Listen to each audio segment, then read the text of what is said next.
এনআরসির বিষয় কি ভেবেছে বিরোধী ছেলেরা, কি ভেবেছে যে মানুষগুলো কোথায় যাবে, কোথায় থাকবে, কোথায় খাবে। হুগলি সেতু পার হয়ে যখন আমাদের এদিকে আসে এক এক রাতে 3-4 করে জলসা সারে 50,000 টাকা নিয়ে বাড়ি ফেরে।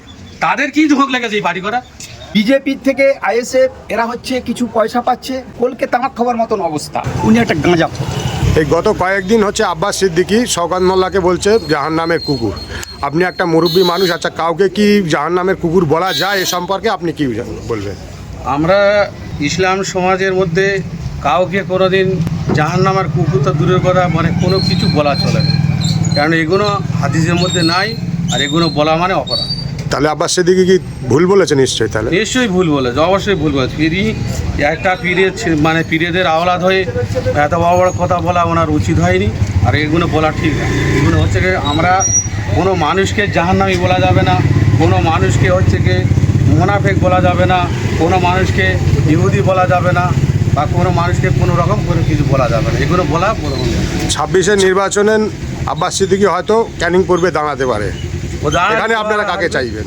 দাঁড়ালি গোয়ারা হারবে, এখানেতে ভোট মোটে পাবে না। ওনার কেউ নিয়ে এখানে দেখে কী করবে, আর ওরা আবার দেখে কী করবে? ওরা তো মানুষের কোনো দিন ভালোবাসে, ওরা মানুষের ভালোবাসে, ওরা শুধু দাওয়া ওদের পেট ভর্তি সময় খেয়ে যাবে। ওরা মানুষের দেখবে কী করে?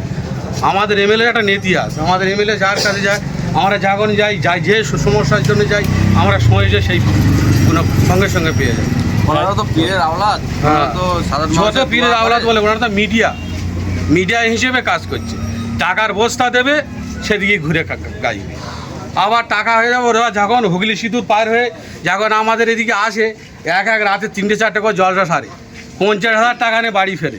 তাদের কি ঝোঁক লেগেছে এই বাড়ি করা? আমাদের মানুষকে ওরা মানুষ মনে করে না। এই একটা এনআরসির বিষয় কি ভেবেছে বিরোধী ছেলেরা, কি ভেবেছে যে মানুষগুলো কোথায় যাবে, কোথায় থাকবে, কোথায় খাবে, সেইগুলো চিন্তা ভাবনা করেছে। ওরা কেন বাড়ি করবে? এখানে শুভেন্দু অধিকারী বলছে যে এখানকার হিন্দুরা বিপদে আছে। শুভেন্দু অধিকারী উনি একটা গাঁজা।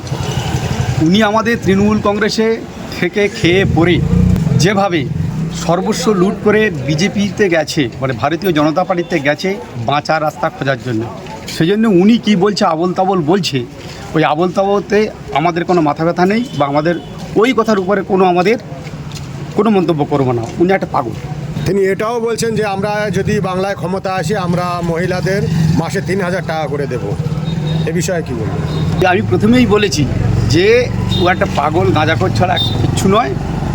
আজ পর্যন্ত বিজেপি বা ভারতীয় জনতা পার্টি যে 15 লক্ষ করে টাকা দেবে বলেছিল, প্রত্যেক পশ্চিমবঙ্গবাসী বা ভারতবাসী বলুক যে জনধন প্রকল্পে অ্যাকাউন্ট খুললে যে 15 লক্ষ করে টাকা আজ পর্যন্ত কেউ পেয়েছে কিনা।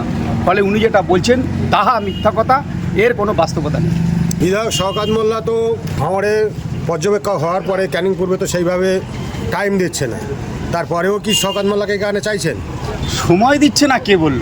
উনি যেভাবে দক্ষ সংগঠক এবং সাংগঠনিক পর্যায়ে যেভাবে উনি সারা ক্যানিং পূর্বের সঙ্গে ওতপ্রোতভাবে, এই যে বলছেন সময় দিচ্ছে না, কিন্তু আমার যেটুকু জানা আছে মাননীয় বিধায়ক সাহেব ক্যানিং পূর্ব বিধানসভা প্রত্যেক পরিবারের প্রত্যেক নাগরিককে চেনে, এবং প্রত্যেক পরিবারে ওনার যে সংযোগ, এই সংযোগ আমি তো মনে করি আমাদের পশ্চিমবঙ্গে যে 294টা বিধানসভা সিট আছে, তার মধ্যে যে মাননীয় বিধায়কগণ আছেন, মাননীয় বিধায়ক সাহেব ক্যানিং পূর্ব বিধানসভার যে সময় দিচ্ছে না এটা তো পরের কথা, কিন্তু উনি যেভাবে ক্যানিং পূর্ব বিধানসভার প্রত্যেক নাগরিকের হৃদয়ের অন্তরে বিরাজ করছেন, সেই দিক থেকে যে উনি আমাদের ক্যানিং পূর্ব বিধানসভায় ছিলেন, থাকবেন, এবং আগামী আরও যতদিন আমাদের এই তৃণমূল কংগ্রেস থাকবে ততদিন আমরা ক্যানিং পূর্ব বিধানসভার জন্য মাননীয় বিধায়ক সাহেব শওকত মোল্লাকে চাই।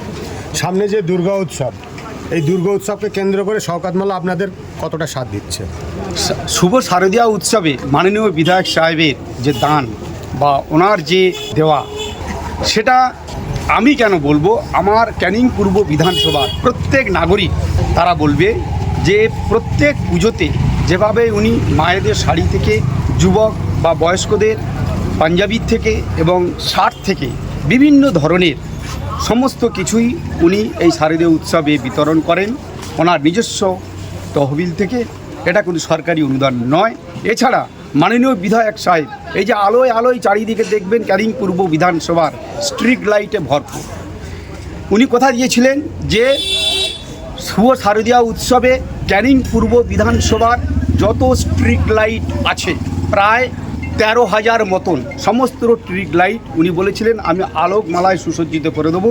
আপনারা দেখতে পাচ্ছেন সেই কাজ উনি করে দিয়েছেন। এই জন্যে মাননীয় বিধায়ক সাহেবকে আমরা অনেক অনেক ধন্যবাদ। কিন্তু বিরোধীরা বিরোধীরা বলছে বারবার দাবি করছে যে শওকত মোল্লা ক্যানিং পূর্বে সন্ত্রাস করে ভোটে যেতে, এ বিষয়ে কি বলবেন? বিরোধীরা যেটা বলছে এটা ওই আমি একটু আগে বলেছি, যারা বিরোধী কীরকম বিরোধী আমার জানা নেই। তবে যদি আমি বলি যে একটা শ্রেণীর বিরোধী সেটা হচ্ছে আইএসএফ আছে, আর একটা আছে বিজেপি আমাদের ক্যানিং পূর্ব বিধানসভায়। এই যে বিরোধী দল আইএসএফ এবং বিজেপি এরা কিন্তু একে অপরের লিঙ্কেজ। এরা বিজেপির থেকে আইএসএফ এরা হচ্ছে কিছু পয়সা পাচ্ছে, বেশ কিছু পয়সা, মানে কি সেই কলকে তামাক খাওয়ার মতন অবস্থা। সেই কলকে তামাক খাওয়ার মতন অবস্থায় থেকে এরা যে কথাগুলো বলছে এগুলো একদম দাহা মিথ্যা কথা।